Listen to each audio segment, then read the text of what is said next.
കാണൂ പരസ്യരഹിതമായ ഏറ്റവും പുതിയ എപ്പിസോഡുകൾ.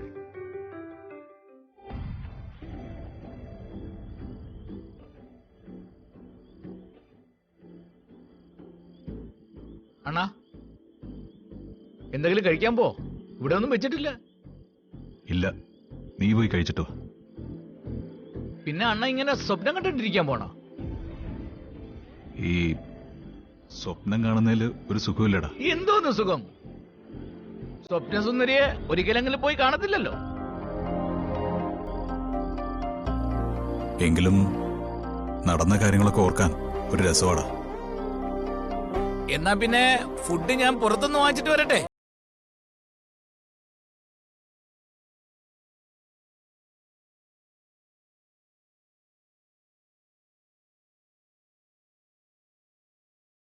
മനസ്സുകൾ തമ്മിലുള്ള അടുപ്പം ആരും പറയാതെ തന്നെ അറിയാൻ കഴിയൂടാ.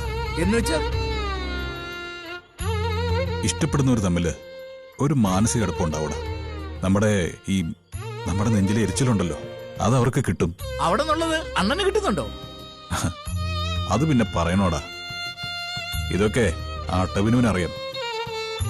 അവനെ ഓർമ്മ വെച്ച നാള് മുതല് പ്രേമിച്ച് നടക്കുന്നവനാ.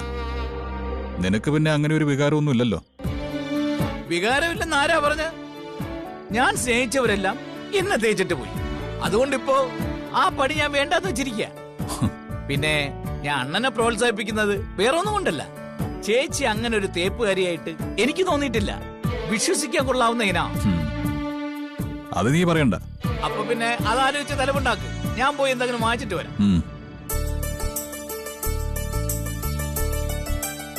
സ്പെഷ്യൽ എന്തെങ്കിലും വാങ്ങിക്കണോ? 2 ബുൾസൈ വാങ്ങിച്ചോ. അത് സ്പെഷ്യൽ അല്ലല്ലോ, എന്നും കഴിക്കുന്നതല്ലേ.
അണ്ണാ, അണ്ണോ,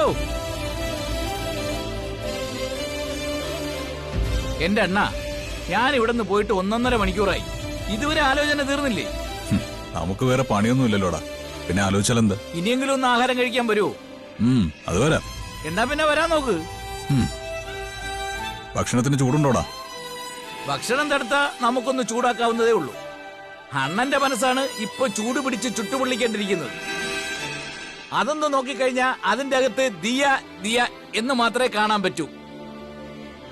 അത്രയ്ക്ക് വലിയ പ്രണയമൊന്നും എനിക്ക് അവളോടില്ല. പിന്നെ ഞാൻ അവിടെ പോകുന്ന സമയത്ത് അവിടത്തെ ആളൽ ഇവിടെ കിട്ടുമെന്ന് പറഞ്ഞതോ? അത് ശരിയാ. അവൾ എന്നെ കാണാൻ ഒരുപാട് ആഗ്രഹിക്കുന്നുണ്ട്.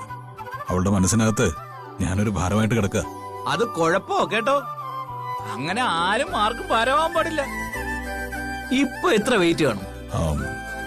അതളക്കാൻ പറ്റില്ല. എന്റെ ദൈവമേ, അണ്ണന്റെ ഈ അഹങ്കാരത്തിനുണ്ടല്ലോ. ദിയ ചേച്ചി മറ്റൊരുത്തന്നെ സ്നേഹിക്കും. ദേഷ്യത്തിന് എന്നെ നോക്കിയൊന്നും വേണ്ട. എങ്കിലേ നിങ്ങളെ പോലുള്ളവർ പഠിക്കൂ. അണ്ണാ, ഈ സമയത്തിനൊക്കെ വലിയ വിലയുണ്ട്. ഓരോരോ അവസരം വരുമ്പോൾ അത് കളഞ്ഞു കുടിച്ചാലേ പിന്നെ രണ്ടാമത് വരത്തില്ല. അത് ഓർമ്മ വേണം.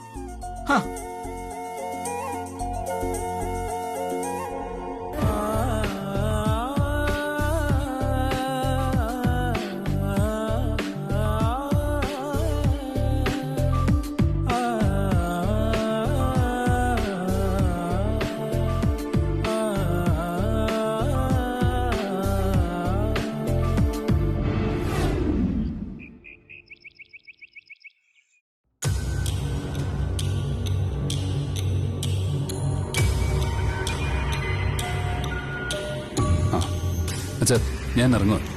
എടാ, പെണ്ണ് കാണാൻ പോകുമ്പോ ഞാൻ കൂടെ വരണ്ടേ? തൽക്കാലം ഞാനൊന്ന് പോയി കാണട്ടെ അച്ഛാ. അവൾക്ക് എന്നെ ഇഷ്ടമാണോന്ന് അറിയില്ലല്ലോ.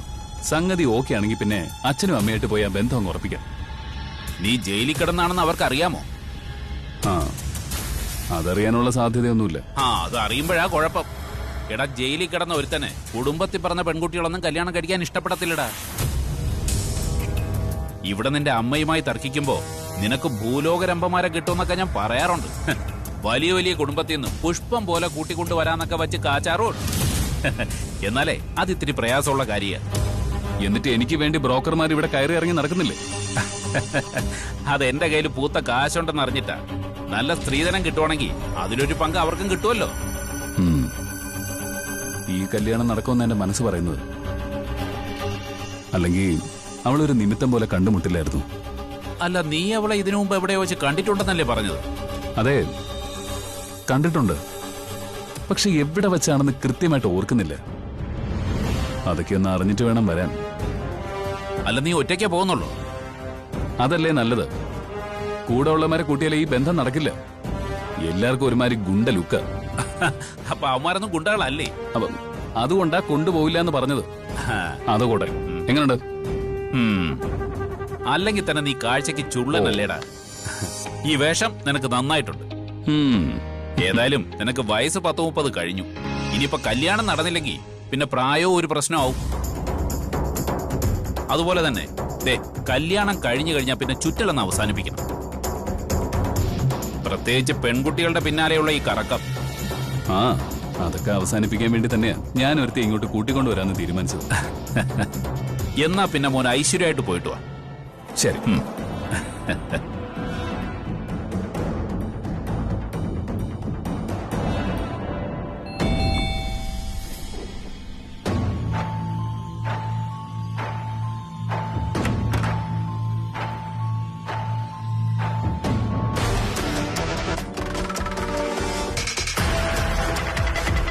താനോ? താൻ എന്തിനാ ഇവിടേക്ക് വന്നത്? ചേച്ചിയുടെ അനിയത്തി ഒന്ന് കാണാൻ വന്നത്. ഇനിയിപ്പോ എന്നോട് പോവാൻ പറഞ്ഞാലും ഞാൻ പോവില്ല. തന്നെ കാണാൻ ചാരുവിന് ഒരു താല്പര്യമില്ല. ചാരുവിനെ കാണാൻ എനിക്ക് താല്പര്യമാണ്. അങ്ങനെ കണ്ണി കണ്ട വായു നോക്കികളൊക്കെ എന്തിനാ അവളെ കാണുന്നേ? അങ്ങനെ ആക്ഷേപിച്ച് വിടാതെ ചേച്ചി. ഞാനും ആത്മാഭിമാനമൊക്കെ ഉള്ള കൂട്ടത്തില് നല്ലൊരു കുടുംബത്തിലെ അംഗമാ. അങ്ങനെ നല്ല കുടുംബത്തിലെ അംഗമാണെങ്കിലേ അവൾക്ക് ഇഷ്ടമല്ലെന്ന് പറഞ്ഞിട്ടും പിന്നെന്തിനാ നിങ്ങൾ അവളുടെ പിന്നാലെ ഇങ്ങനെ നടക്കുന്നേ? എനിക്ക് ചാരുവിനെ ഇഷ്ടമാ, അതുകൊണ്ടാണ് ഞാൻ പിന്നാലെ നടക്കുന്നത്. ആരാ ഹേമേ?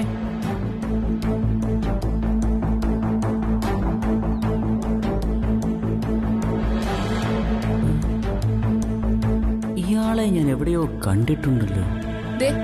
ചാരുവിന്റെ പിന്നാലെ നടന്ന് ശല്യം ചെയ്യുന്നത് ഇയാളാ.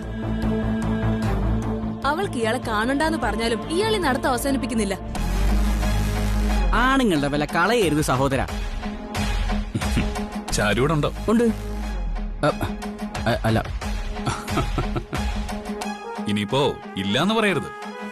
ചേച്ചി അങ്ങനെ പറയാനാ വന്നത്. പക്ഷേ ഇദ്ദേഹം സത്യം പറഞ്ഞു. അതുകൊണ്ട് ദൈവത്തെ ഓർത്ത് ചേച്ചി അനിയത്തി ഒന്ന് വിളിക്കണം. ഞാനൊന്ന് കണ്ടിട്ട് പൊയ്ക്കോളാം.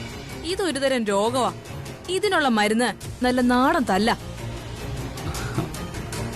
അതെ അനിയ, നല്ല നാടൻ അടികൊള്ളാതെ പോകുന്നതായിരിക്കും നല്ലത്. ചാരുവിന് ചുറ്റിനും എന്നെ പോലെ കരുത്തന്മാരായ കുറച്ച് ആണുങ്ങളുണ്ട്.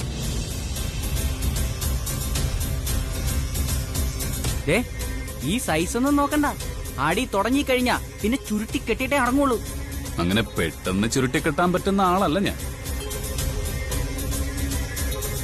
മനഃപൂർവ്വം താൻ പ്രശ്നം ഉണ്ടാക്കാനായിട്ട് വന്നതാണോ? അല്ലാന്ന് ഞാൻ പറഞ്ഞല്ലോ. ഞാൻ കാണാമെന്ന ആളെ ഒന്ന് കാണും. കണ്ടു കഴിഞ്ഞാ ഞാൻ വന്ന പോലെ അങ്ങ് പൊയ്ക്കോളാം. രാഗിണി എന്റെ അമ്മായി അമ്മ, ഈ നിൽക്കുന്ന ഹേമയുടെ അമ്മ.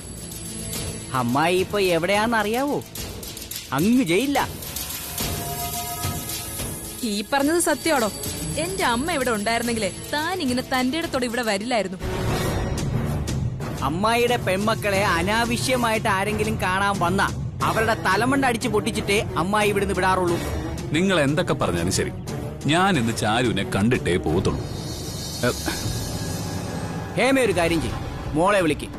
എന്നിട്ടേ ഉള്ളത് വാങ്ങിച്ചോണ്ട് പോക്കോട്ടെ.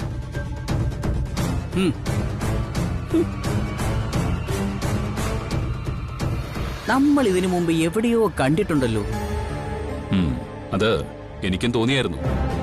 ഇവിടെ വന്നപ്പോ തന്നെ ചാരുവിനെയും ചാരുവിന്റെ ചേച്ചിയൊക്കെ ഞാൻ എവിടെ വെച്ച് കണ്ടിട്ടുണ്ട്. എന്റെ അളിയന്റെ കല്യാണത്തിന് നിന്നാ നമ്മൾ തമ്മിൽ കണ്ടെന്ന് തോന്നുന്നത്. അപ്പോ തന്റെ അളിയൻ എന്റെ സുഹൃത്തായിരിക്കുമല്ലോ. എന്തായാലും ഇപ്പൊ ഇവിടെ ഇല്ല, ചിലപ്പോ ഉടനെ വന്നേക്കും. അപ്പൊ നേരിട്ട് കാണാലോ.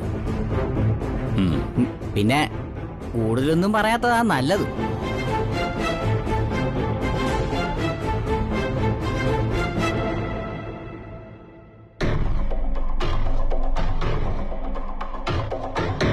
എടി മോളെ, നമ്മൾ കാണാൻ ആഗ്രഹിച്ച ആളെത്തി. ആര്? ആ കാർത്തി എന്ന് പറയുന്നവനെ. അയാള് വന്നോ? കാര്യങ്ങളൊക്കെ ചോദിച്ചു മനസ്സിലാക്കാൻ പറ്റിയ അവസരം. അവനെ അങ്ങനെ കൂടുതൽ അടുപ്പിക്കുന്ന ശരിയല്ല ചേച്ചി. എന്നാലും ജയേട്ടനും അവനും തമ്മിലുള്ള പ്രശ്നം അറിയണ്ടേ? ഇനി അവന് ദീപയോട് എന്തെങ്കിലും ശത്രുതയുണ്ടെങ്കിൽ അതും അവനിന്ന് മനസ്സിലാക്കണ്ടേ? എന്തായാലും അവര് രണ്ടാളും ഇവിടെ ഇല്ല, അച്ഛനും ഇല്ല. ഇത് പറ്റിയ സമയം. എടുത്തടിച്ച പോലെ ഒന്നും ചോദിക്കണ്ട. ആദ്യം അവൻ എന്തിനാ വന്നതെന്ന് അറിയട്ടെ. അത് കഴിഞ്ഞിട്ട് മതി സൗഹൃദം കൂടുന്നത്. ചായ വല്ലതും കൊടുക്കണോ? ഏയ്, ഒന്നും കൊടുക്കണ്ട. ഒരു ഗ്ലാസ് വെള്ളം പോലും കൊടുക്കണ്ട. ഇപ്പൊ തന്നെ കാണാൻ താല്പര്യമില്ലെന്ന് പറഞ്ഞിട്ടും പിന്നാലെ നടക്കുക, ഇടിച്ചു കയറി വരിക. പിന്നെ ചായ സൽക്കാരം കൂടി നടത്തിയാലേ അവൻ നിത്യേന ഇവിടെ കയറി ഇറങ്ങും. ഞാനേതായാലും നീരസമൊന്നും കാണിച്ചിട്ടില്ല. ഞാൻ കാണിച്ചോളാം. അവന്റെ മനസ്സിലേ എന്നോട് പ്രേമമാ ചേച്ചി. നിനക്കോ?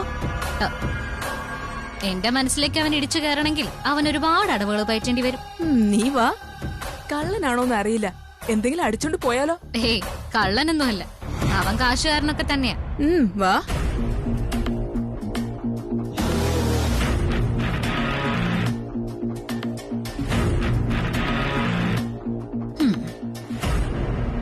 ഇവിടെ എന്റെ ഭാര്യ പറഞ്ഞ ശരിയാ. അച്ഛൻ ഭരണമല്ല, അമ്മ ഭരണമാ. അതും ഇത്തിരി ചെറിയ രീതിയിലുള്ള ഭരണമൊന്നും അല്ല, അടിച്ചമർത്തലാ. അതുകൊണ്ടല്ലേ ജയിലിൽ പോയി കിടക്കുന്നത്. അങ്ങനെയുള്ള ഒരു അമ്മയുടെ മോളെ തന്നെ തനിക്ക് വേണം, അല്ലയോ? എനിക്കങ്ങനെ പേടിയും ഭയമൊന്നുമുള്ള കൂട്ടത്തിലല്ല സഹോദരൻ. അതെനിക്ക് മനസ്സിലായി.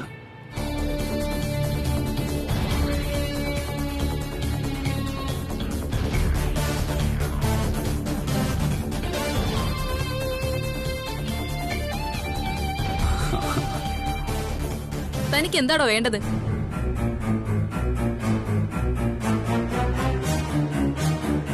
എനിക്കിപ്പോ എന്താ വേണ്ടെന്ന് ചോദിച്ചാൽ ഞാനിപ്പോ എന്താ പറയേണ്ടത്? സത്യം പറയാലോ, ഒരു പെണ്ണ് കാണലുമായി ബന്ധപ്പെട്ട ഞാൻ ഇങ്ങോട്ട് വന്നത്. ആർക്ക്? എനിക്ക് തന്നെ. ഒരാളെ ഇഷ്ടപ്പെട്ട് കഴിഞ്ഞാ വന്ന് പെണ്ണ് ചോദിക്കുന്നത് അത്ര വലിയ തെറ്റൊന്നും അല്ലല്ലോ. പെണ്ണ് കാണാൻ വന്ന ആളോട് തുറന്നങ്ങ് പറയുക, എനിക്ക് തന്നെ ഇഷ്ടപ്പെട്ടില്ല.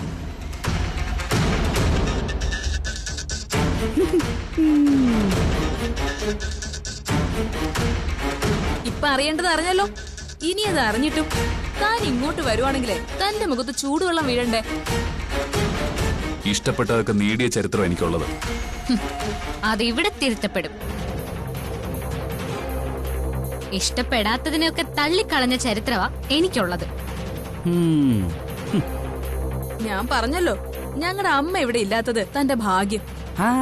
അതെ അതെ, അമ്മായി ഉണ്ടായിരുന്നെങ്കിലേ സംസാരമൊന്നുമില്ല, കൈ കിട്ടിയെടുത്ത് ചാമ്പി തരും. അതാ സ്വഭാവം. താൻ പോവാൻ നോക്ക്. ഒരാളെ പെണ്ണ് കാണാൻ വരുന്നത് അത്ര വലിയ തെറ്റാണെന്നൊന്നും ഞങ്ങൾ പറയുന്നില്ല. അതുകൊണ്ടാ മാന്യമായി സംസാരിച്ചിട്ട് പോവാൻ പറഞ്ഞത്. ഇനി ഒരിക്കൽ കൂടി വന്നാ പിന്നെ കളി മാറും. ശരി, എന്റെ നാട്ടിലേക്ക് വരുമ്പോ സദാനന്ദനെയും മോനെയും പറ്റി ഒന്ന് അന്വേഷിക്കുന്നത് നന്നായിരിക്കും. എന്തിനാ ഞങ്ങളെ തന്നെയും തന്റെ അച്ഛനെയും കുറിച്ച് അന്വേഷിക്കുന്നത്? ഞങ്ങൾക്ക് വേറെ പണിയില്ലേ?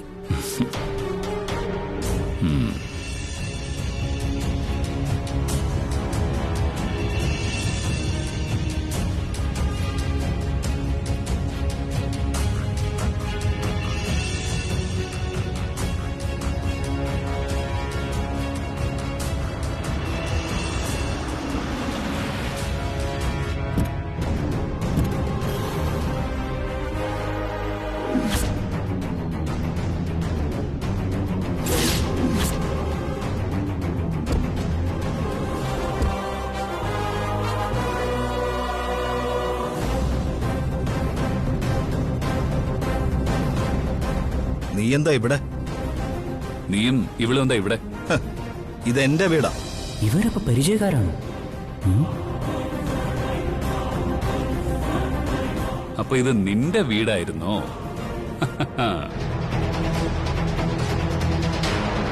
അപ്പോ ഇതൊക്കെ ആരാ?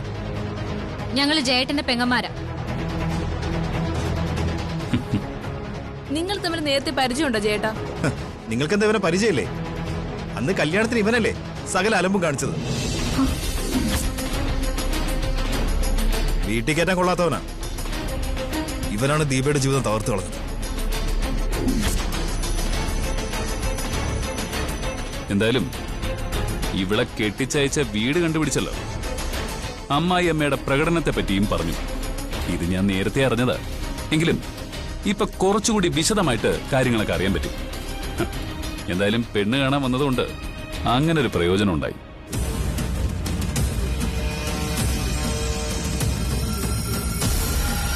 പിന്നെ സുഖമാണടി മോളെ?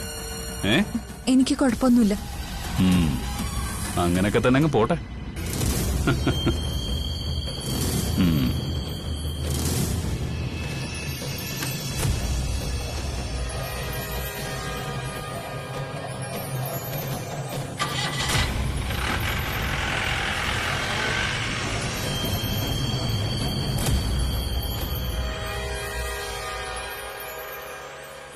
ചാരുവിനെ പെണ്ണ് കാണാൻ വന്നതാ?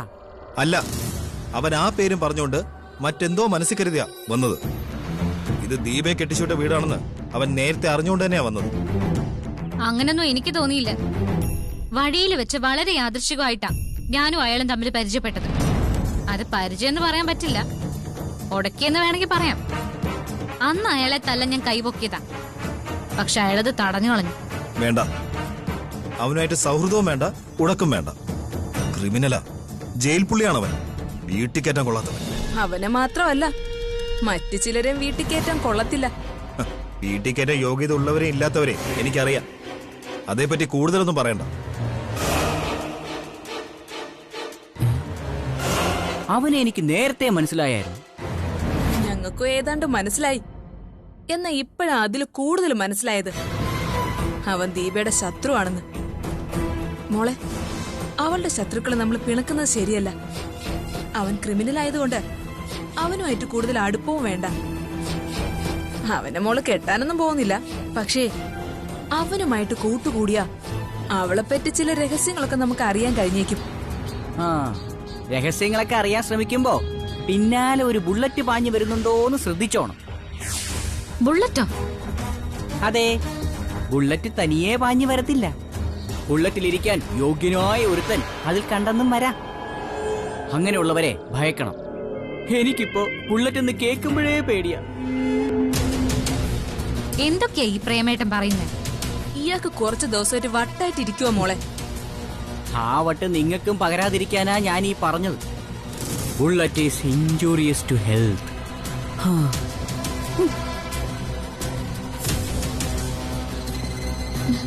എന്താ ചേച്ചി? ആ,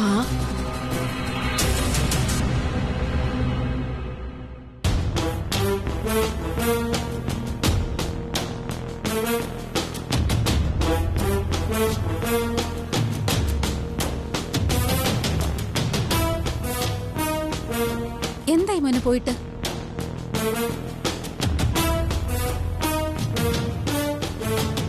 എന്ത് പറ്റിയടാ?